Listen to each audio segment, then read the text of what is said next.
नमस्कार, wake up and shine पर विजय विक्रम सिंह के साथ हैं आप। और अब इंटरव्यू के सिलसिले को और आगे बढ़ा रहे हैं और पत्रकारिता जगत के एक बहुत बड़े नाम से आज हम आप मिलवाने वाले हैं।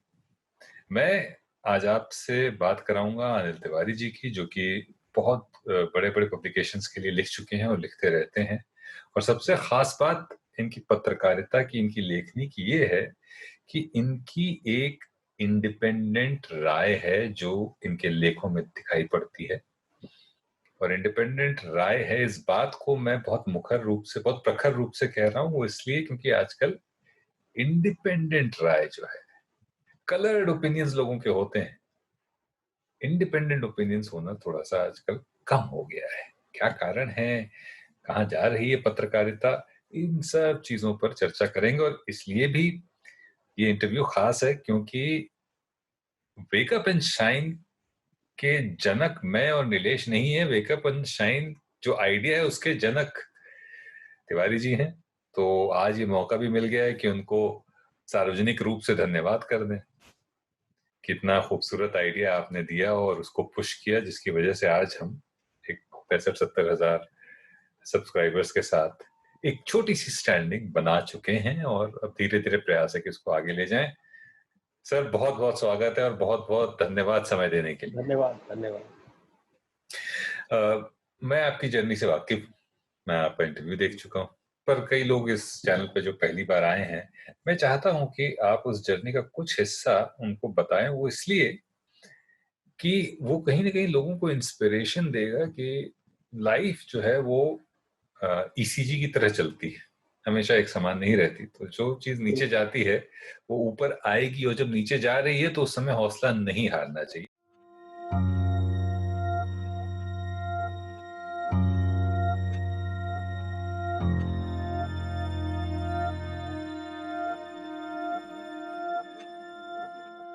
बचपन से घर में ईमानदारी का माहौल देखा।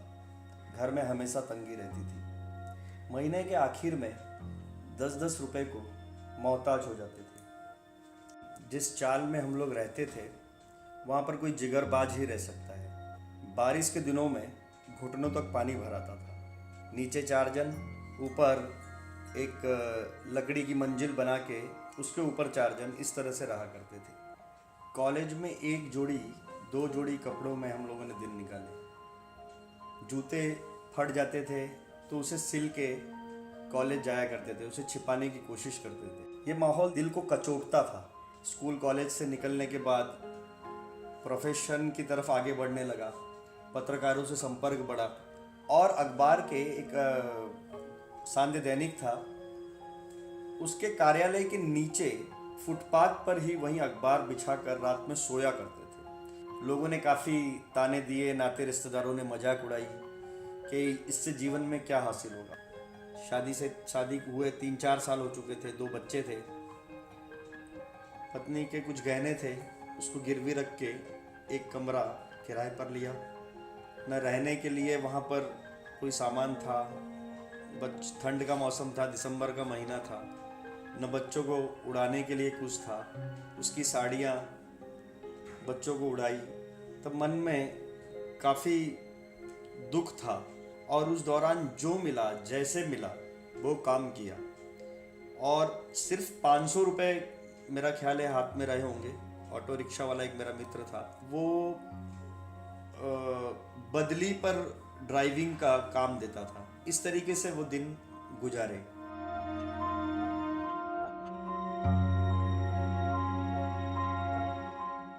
आदमी जब कामयाबी हासिल कर लेता है तब वो गलतियां जरूर करता है। मैंने भी जीवन में गलती की। सब कुछ हासिल करने के बावजूद एक फ्लैट, दुकान, सब कुछ हो गया था, लेकिन धीरे धीरे वो सब कर्जा चुकाने में चीज़ें मुझे बेचनी पड़ी। फिर उसी मोड़ पर, जीवन के उसी मोड़ पर आ गया जहाँ से शुरुआत की थी। ऐसी परिस्थिति आ गई कि जेब में एक पैसा नहीं था और एक रात बच्चों के साथ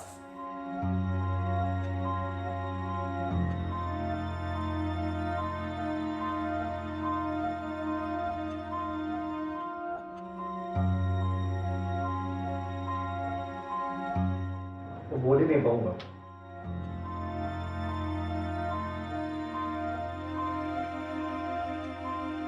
स्ट्रगल वैसे मेरा मानना है कि हर एक की लाइफ में बिना स्ट्रगल के कोई हासिल कुछ भी नहीं कर सकता। जहाँ तक मेरा सवाल है तो हम लोग एकदम मिडिल क्लास से थे और आज भी मिडिल क्लास ही है, लेकिन आज यह है कि आज एक अपना इंडिपेंडेंट एक पहचान रखते हैं। घर में एक 6 भाई बहन थे, तो काफ़ी ये कहा जा सकता है कि सीमित संसाधनों में जिंदगी को आगे बढ़ाया है। और ये शहर स्ट्रगल कौन सा था सर? सॉरी मैं आपको काट रहा हूँ। ये मुंबई शहर मुंबई मुंबई ही था? मुंबई। अच्छा, शुरू से ही मतलब बॉर्न एंड ब्रॉट अप। जी जी जी। ओके। मेरे फादर की जब जैसे उन्होंने सर्विस ज्वाइन की तो उनका पहला जो हेड ऑफिस था वो यही था मुंबई। रेलवे में, फादर रेलवे में थे, तो उसी से हमारी लाइफ शुरू हुई। मैं अपने 6 भाई बहनों में सबसे छोटा हूँ। तो आज सब भगवान की दया से अच्छी तरह से स्टेब्लिश है, अच्छी जगह पर है। कोई अच्छे वकील है, एडवोकेट है। मेरी एक सिस्टर है जो लॉ मिनिस्ट्री में है। तो इस तरीके से कोई डॉक्टर है। मैं एक तरह हट के, मेरा पिताजी मेरे चाहते थे कि मैं भी डॉक्टर बनूं, लेकिन मेरे मन में कुछ और था। सामाजिक कार्यों में उतर गया मैं, और सामाजिक कार्य कोई प्रोफेशन नहीं होता है। जी। अब ऐसा था कि बीच में ऐसा समय आ गया कि दुविधा हो गई कि कहाँ जा रही है लाइफ। लेकिन उसी सामाजिक कार्यों से ही एक कड़ी मिली पत्रकारिता की। लिखने पढ़ने में शौक था और वहाँ से कोई उद्देश्य नहीं था। जैसे आज जर्नलिज्म का कोर्स होता है, एक बचपन से ही माँ बाप समझा देते हैं कि भाई ये करना है, या बच्चे अपने हिसाब से तय कर लेते हैं कि मैं ये करूँगा। जी। ऐसा मेरे जीवन में या मेरे मामले में ऐसा बिल्कुल नहीं था। मेरा जैसी लाइफ चल रही थी, बस ये था कि हमारी जिंदगी, जो पिताजी के उसूल थे, वो एक लाइफ जो भी हो, जो भी करो जीवन में पूरी शिद्दत से करो, और वही काम मैंने किया। और उसके बाद अपने आप से एक के बाद एक हालात ऐसे बनते गए या मौके ऐसे मिलते गए। जर्नलिज्म में आए। जर्नलिज्म उस समय बहुत ही ये कह सकते हो कि आप बहुत कोई ग्लैमरस जैसा फील्ड नहीं था जैसा आज है। आज तो बहुत ग्लैमरस हो गया। ग्लैमरस शब्द का इस्तेमाल करता हूँ। जी जी। ये किस सन की बात कर रहे हैं? मैं ये बात कर रहा हूँ 93 94। उस समय तो एकदम ही सादा, स्वच्छ, साफ सुथरा, प्योरेस्ट फॉर्म, बिल्कुल very close to purest form. हाँ, क्योंकि उस समय तक चैनल्स नहीं आए थे, न्यूज चैनल। जी जी। तो वो शुरुआती दौर था। उसके बाद न्यूज चैनल आए, और न्यूज चैनल भी, मेरा न्यूज चैनल से कोई ऐसी कोई आपत्ति नहीं है, लेकिन जब आप सतही चीज दिखाने लगते हैं तो उसमें गंभीर मुद्दे जो है वो दब जाते हैं। तो उस समय, उस दौर में जर्नलिज्म शुरू किया, और धीरे धीरे धीरे फिर एक एक सीढ़ियाँ चढ़ते गए, और आज जहाँ तक पहुँचे। जर्नलिज्म की शुरुआत की तो शुरुआत मेरी हुई वो संसाधन विकास, इंफ्रास्ट्रक्चर। Okay okay. और उसी के साथ साथ मैंने कवर किया मुंबई महानगर पालिका। मुंबई महानगर पालिका अपने आप में एक सरकार। जी जी। महाराष्ट्र का जो बजट है उससे तकरीबन आधा बजट मुंबई महानगर। कई राज्यों का बजट उससे कम हुआ। उस दरमियान तक तो मेरे को कभी कोई दिक्कत खास आई नहीं। लेकिन जब मैंने पॉलिटिकल जर्नलिज्म शुरू किया, तब एक बार ऐसा हो गया था कि किसी, अभी नाम नहीं लेना चाहूंगा, लेकिन मैंने किसी सरकार में कोई मंत्री रह चुके थे या थे उस समय, उनकी किसी लाइफ पर कुछ लिख दिया। और हालांकि वो नाम लेके सांकेतिक भाषा में लिखा था, क्योंकि अखबार की एक अपनी, जब छपता है तो कुछ मर्यादाएं होती हैं कि आप किसी चीज को छापना भी समय जरूरी आवश्यक है, लेकिन आपके पास उसके तथ्यात्मक सबूत नहीं है, हाथ में नहीं है। और पता, आप जान रहे हैं कि चीज सही है, लेकिन आपके हाथ में उसका एविडेंस नहीं है, तो आप एक सांकेतिक भाषा में लिखते हैं। उस सांकेतिक भाषा में ही खबर लिखी गई थी, और वो पहले पृष्ठ की, प्रथम पृष्ठ की, जैसे हमारी भाषा में कहते हैं लीड खबर थी। तो उसके बाद काफी, क्योंकि जो पुलिस महकमा भी था वो उन्हीं के हाथ में था, उससे लेके काफी समस्या हुई थी। हालात आ गए बाद में काफी। अच्छा, मतलब ओहो, वहां तक मामला चला गया कि पुलिस भी इन्वॉल्व हो गई। तो ऐसा होता रहता है अक्सर। वो जिसे कहते हैं क्या, प्रोफेशनल हैजर्ड्स। हाँ बिल्कुल। व्यवसाय, आपके अपने व्यवसाय से जुड़ी हुई देखिए खतरे ऐसा है या कि जब आप लिखते हैं ना, जी आप ये नहीं जानते हैं कि आप कितनों के टारगेट पे। सामने वाले का टारगेट आप हो, क्योंकि आपने उसके बारे में आपने लिखा है, आप इकलौते व्यक्ति। हाँ, लेकिन आप रोज लिख रहे हैं, अलग अलग विषय पे लिख रहे हैं, अलग अलग चीजों पे लिख रहे हैं, तो आप किस टारगेट पर है, कितनी हद तक टारगेट पर है और कब से टारगेट पर है, इसका अनुमान नहीं लगाया जा सकता। तो इन परिस्थितियों में कभी डर लगा? डर है वो बस एक ही किस्सा है, वो जो मैंने बताया उस समय थोड़ा सा, उसके बाद तो ऐसा नहीं। या कभी लिखते हुए उस किस्से के बाद कभी ऐसा ख्याल आया हो कि मैं लिख तो रहा हूं, कहीं ऐसा ना हाँ कई हो? बार उसके बाद लिखने के बाद कई बार मैं 2 बार पढ़ लेता हूँ कॉपी। अच्छा लेकिन लिखते हैं और जो लिखना चाहते बिल्कुल हैं वही लिखते हैं। बिल्कुल। बहुत बहुत ही कमाल की बात है। तो इसी उस पर जो है, ये अपने आप में ये चीज जो है, ये जो नए हमारे एस्पायरिंग जर्नलिस्ट्स हैं उनके लिए बहुत बड़ी सीख है कि किसी भी तरह का प्रलोभन या डर, दोनों ही इमोशन, दोनों ही तरह की चीजें अगर हों तो उनमें न पढ़ के जो सच है वो पहुंचाएं। क्या मैसेज है आपका लोगों के लिए, स्पेशली क्योंकि आज सब कुछ बहुत ग्लैमराइज्ड हो गया है और ग्लैमर सिर्फ दिख रहा है, पीछे खून पसीना ही है। भले ही थोड़ा डाइल्यूट हो गई है जर्नलिज्म, लेकिन पीछे खून पसीना ही है। पत्रकारिता स्टूडियो में बैठ के खबरें पढ़ना उसको नहीं कहते हैं, जो कि कई लोग इस गलतफहमी का शिकार हैं। तो क्या मैसेज, क्या कहना चाहेंगे?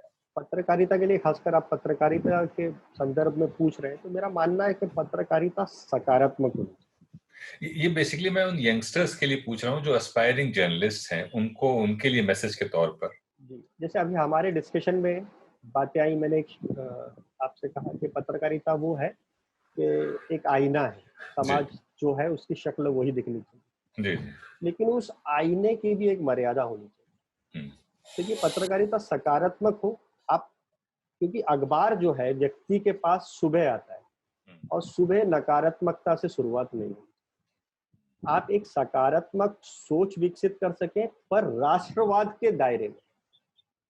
यानी अगर आपकी पत्रकारिता राष्ट्रवादी पत्रकारिता है, तब वो सही पत्रकारिता है, उसमें कोई भी खोट नहीं। क्योंकि आप ऐसी चीज नहीं छापे, मेरा ये मानना है, या ऐसी चीज न बताएं, न बोले, जिससे आपके राष्ट्र को किसी भी स्तर पर किसी भी तरह का खतरा उत्पन्न होता हो या कोई उससे नुकसान। उसका नुकसान होता हो। जैसे आपने देखा होगा, हम लोग डिबेट में, जो चैनलों पे डिबेट होती है, तो कई बार ऐसी ऐसी बातें बोल देते हैं जो उस समय तो ठीक लगती है बहस करने में, लेकिन वही जो क्लिपिंग्स होती है उसको पाकिस्तान या दूसरे देश उठा के वही चलाते रहते हैं। वही ये चला। देखो ऐसा बोला, ये कहा, ये इनका ये है। उससे आपकी देश की छवि खराब होती है, और अगर आपकी देश की छवि खराब हो रही है तो एक देशवासी होने के नाते आपकी भी प्रतिष्ठा पर वो एक दाग होता है। तो जो भी आप कर रहे हैं उसका इम्पैक्ट कितना मल्टीपल इम्पैक्ट है, ये उसका अंदाजा आपको होना चाहिए। वही सही मायने में पत्रकार। और उन लोगों ने प्लान किया है, जो सोचा है, उसके बारे में बात करते हैं कि जी ये सारी जो बातचीत हम लोग कर रहे थे कि थोड़ा ओपिनियंस कलर्ड हो गए हैं, थोड़ी जो रिपोर्टिंग है वो कलर्ड हो गई है, अपने हिसाब से चीजें हो रही हैं, तो वो तथ्य सामने आए, इसके लिए हम लोगों ने कुछ प्लान किया है वेक अप एंड शाइन पर। मैं चाहता हूं आप ही उसकी जानकारी दें। देखिए ऐसा है कि मैं, जो ये विचार जब आया मन में, तो बात ये थी कि जैसे भी हमारी चर्चा में आया कि लोगों के पास प्रश्न है, जी सवाल है, लेकिन जवाब नहीं। और जब आपके पास जवाब नहीं है तब आप भ्रम की स्थिति में रहते हैं। तो हमारी जिंदगी सिर्फ हमारे इर्द गिर्द नहीं है। यानी आपके घर में पानी नहीं आ रहा है, आपके घर में ये समस्या है, या नाला सही नहीं है, या सड़क सही नहीं है, यही समस्याएं नहीं है। उसके अलावा भी जीवन बहुत, हमारी राष्ट्र नीति क्या है, हमारी विदेश नीति क्या है, हमारे मुद्दे क्या हैं, हम किस दिशा में जा रहे हैं। तो ऐसे बहुत सारी चीजें हैं। हमारा अर्थतंत्र क्या है, उसकी आज आज से प्रासंगिकता क्या है। हम हर विषय, हर मुद्दा उसी से जुड़ा है। जी। लेकिन उस पर न किसी का ध्यान है, न उस पर कोई चर्चा है। जब वो चर्चा नहीं होती है और जब उसके इतिहास में जाके चीजों को लोग समझते नहीं है, तब उस संदर्भ में कोई विषय उठता है, तब भ्रम पैदा होता है। तब जिसने जो बता दिया आप वो बात मान लेते। तो जी, मेरा जैसे भी एक चीन का विषय चल रहा है, जी, जी। आज लोगों को ये नहीं पता ही नहीं है कि चीन का और हमारा विवाद क्या है। 62 की लड़ाई हुई तो क्या हुआ था, 65 में क्या था, 71 में क्या हुआ, 99 में क्या हुआ, ठीक है। सूर्य ग्रहण क्या है तो चंद्र ग्रहण क्या है। अभी आपने पाकिस्तान के मंत्री का थोड़े दिन पहले सुना होगा, उनको सूर्य ग्रहण चंद्र ग्रहण का अंतर नहीं पता। तो बेसिकली मेरा कहने का मतलब यह है कि आप जो जो ज्ञान है उससे उस संदर्भ में जो चीजें हैं उस तक जब तक नहीं पहुंचेंगे, तब तक आप अपनी एक सही राय या अपनी एक इंडिविजुअल अपना ओपिनियन नहीं खड़ा कर पाएंगे। फिर आप वही करेंगे कि मोबाइल में किसी ने एक मैसेज भेजा, आपने देखा, पढ़ा, आपको अच्छा लगा या नहीं लगा, आपने उसको कट किया, पेस्ट किया, फॉरवर्ड कर। फिर समस्याएं वहीं से खड़ी होती हैं। जब लिंचिंग क्या है, यही है ना कि भाई आपने किसी ने एक मैसेज भेजा, उसकी सच्चाई का आपने न परख की न कुछ की, आपने फॉरवर्ड कर दी। परख इसलिए नहीं की कि आप उस चीजों तक कभी पहुंचे ही नहीं, कभी आपके कान में वो बात पड़ी। तो हमारा ये एक डिस्कशन यही था कि मुद्दा यही था कि एक ऐसी चीज समाज के सामने रखें जो जिसकी टीवी चैनलों से लोग कभी अपेक्षा रख रहे थे, लेकिन आज वो उनका एक अलग दुनिया हो गई है। तो वो जो सार्थक बहस या सार्थक मुद्दे लोगों तक पहुंचे और लोग उन चीजों की, ये इसका मोटा मोटी हमारा एक उद्देश्य था। मुझे ऐसा लगता है कि जब लोग इन्फॉर्म्ड होंगे, जो कि हमारा प्रयास रहेगा, और हमें उम्मीद है कि हमारे प्रयास से और भी लोग सबक लें और इस तरह की चीजें बाहर आए, तो लोग जब इन्फॉर्म्ड होंगे सही जानकारी के साथ, तो हो सकता है फिर वो सही सवाल भी पूछें सही लोगों से। बिल्कुल बिल्कुल जो कि बिल्कुल। आज आज क्योंकि जब आप जो कि आज की जरूरत है। देखिए, आज ऐसा है, आपके पास सवाल स्वाभाविक रूप से आपके मन में खड़े होते हैं जब आपको किसी चीज को लेके समझने की उत्कंठा हो, आपके मन में उसको लेकर कुछ चीजें हो और कुछ चीजें साफ नहीं हो, तब सवाल उठते हैं। जब आपके, अब अगर मैं आपसे बात करूं कि हम लोगों को एक रॉकेट बनाना है और अंतरिक्ष में छोड़ना है, तो आप कोई सवाल नहीं करेंगे मेरे से, क्योंकि आपको ये रॉकेट की एबीसीडी भी, जो हम लोग बोलते हैं ना, रॉकेट साइंस नहीं है, आपको नहीं पता है। नहीं। लेकिन अगर मैं आपको ऐसे किसी विषय से बात करूं जिसके बारे में आपको जानकारी है, हाँ, लेकिन पर्याप्त नहीं, तब आपके मन में सवाल है। तो वो जानकारी जो है वो लोगों तक पहुंचाना, ये हमारा एक मकसद होना चाहिए।